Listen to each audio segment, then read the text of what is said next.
no ano 600 de Noé, Noé entra na arca. Depois de 7 dias que ele entra, então, começa o dilúvio, começa a chuva. Tanto a água vinha debaixo da terra, né, os rios, aí os lagos, o mar, tudo começou a jogar água. A água foi subindo. E também de cima, chuva de cima. Então água de baixo e água por cima também. Então o dilúvio veio. Na arca estavam então Noé, sua esposa, seus 3 filhos e as esposas desses 3 filhos. Né? Então 8 pessoas. E nós temos que explicar, não entrou na arca só aí um macho e uma fêmea de cada animal, não. O que entrou na arca foi o quê? 7 pares, ou seja, 7 casais de animais limpos. Você quer saber quais são os animais limpos? Do mesmo jeito que Deus pensava no tempo de Noé, ele pensava no tempo lá de Moisés. Você vai lá em Levíticos, capítulo 11, está lá, né, dizendo quais são os animais limpos e os animais impuros. Então, de animais limpos, foram 7 casais, entraram de 2 em 2, ou de par em par, 7 casais. E dos animais impuros, entraram 2. Aí, eu entendo que foram 2 pares. Muita gente entende que foi um par só. Então, aí há uma controvérsia, ninguém sabe direito o que vai interpretar. Eu creio que foram 7 pares de animais limpos e 2 pares de animais impuros, que não são limpos. Então, veja bem, de cada espécie. Então entraram 7 vacas e 7 bois. Tá? Então aí são tudo pares. E na maneira que entraram? Aí sim, a maneira que entraram na arca, entraram de 2 em 2. Um casal, né? Um casal atrás do outro. Então, assim que foi bem organizado e feito. Nós não podemos afirmar que os animais eram animais grandes. Por exemplo, não podemos dizer que foram 7 casais de elefantes grandes. Mas podemos dizer que foram 7 casais de elefantes. Então, pode ser pequeno. Não precisa ser grande. Agora, mesmo que sejam grandes, cabiam na arca. Cabiam na arca. Então, por exemplo, você viu o elefante. Mas o elefante é considerado, então, puro ou impuro? Porque se é impuro, então foram 2 casais de elefantes. Ou um casal, como alguns interpretam. E precisava ser o elefante grande? Não, poderia ser um casal de elefante pequeno. Ninguém sabe. O certo é que, tanto faz ser grande como pequeno, caberia na arca. No tópico 2, nós temos aí o dilúvio foi local ou universal. Em 26 de setembro de 2004, ocorreu um tsunami no Oceano Índico, cujo epicentro deu-se na costa da Indonésia. Apesar de local, o fenômeno foi sentido em várias partes do mundo. O que não diremos do dilúvio? Acreditamos na universalidade da grande inundação.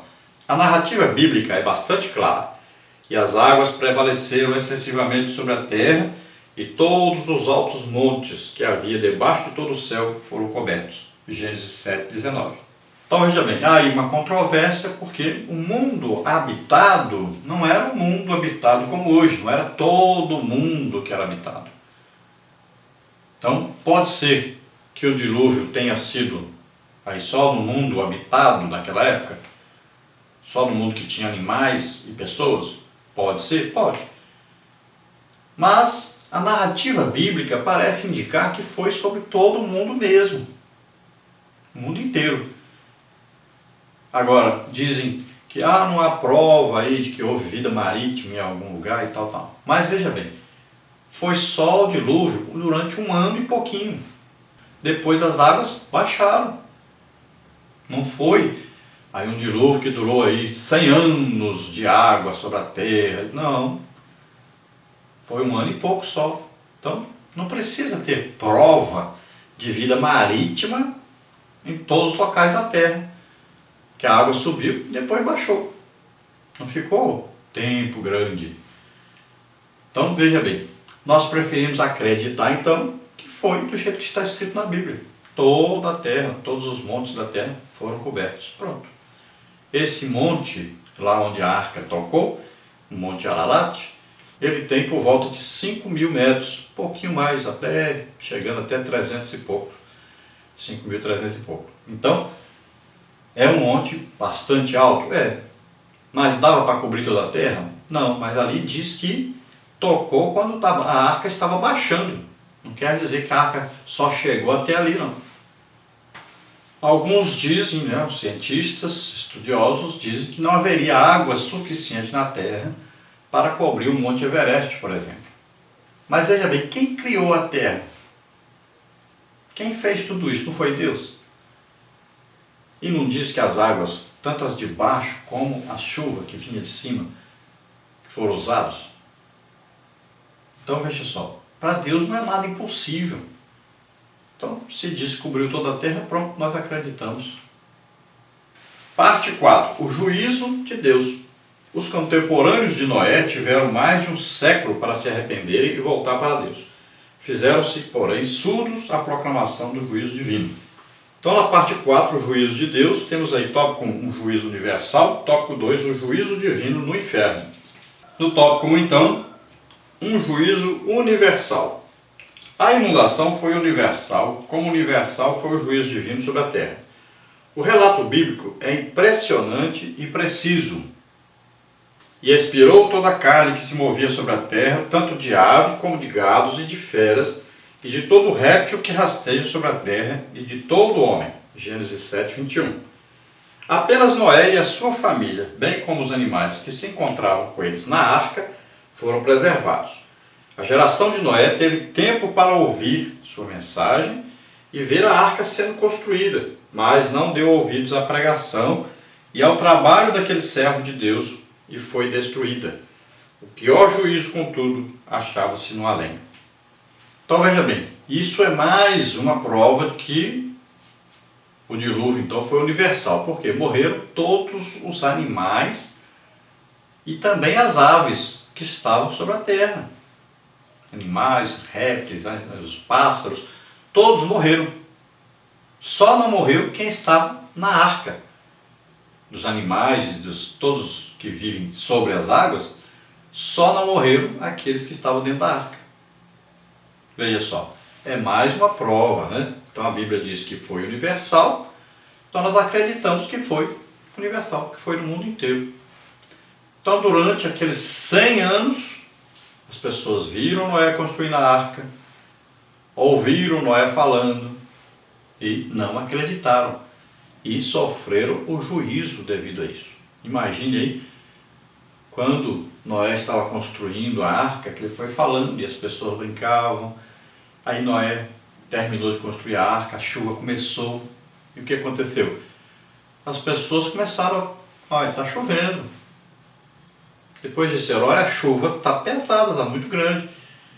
Vamos para um lugar um pouquinho mais alto? Foram para um lugar mais alto um pouco. E a chuva continuou. Muitos saíram e foram para um lugar mais alto um pouco. A arca foi subindo. E eles começaram a olhar para a arca. Então veja só, a Bíblia diz que Deus fechou a porta da arca por dentro. Não tinha como abrir. Então, a arca foi subindo. E as pessoas começaram a acreditar. Mas agora era tarde demais para acreditar. Muitos devem ter corrido, nadado até a arca, batido. Noé, abre, agora nós acreditamos. E Noé lá dentro só pôde gritar de volta e dizer, olha, agora não tem mais jeito. A porta foi fechada. Deus fechou. E eu não posso abrir. Assim também hoje nós estamos pregando e as pessoas não acreditam. Por quê? O coração de cada um, a porta é por lá de dentro, só você pode abrir. As pessoas que podem abrir. Deus não vai arrombar a porta do coração de ninguém. Ele bate.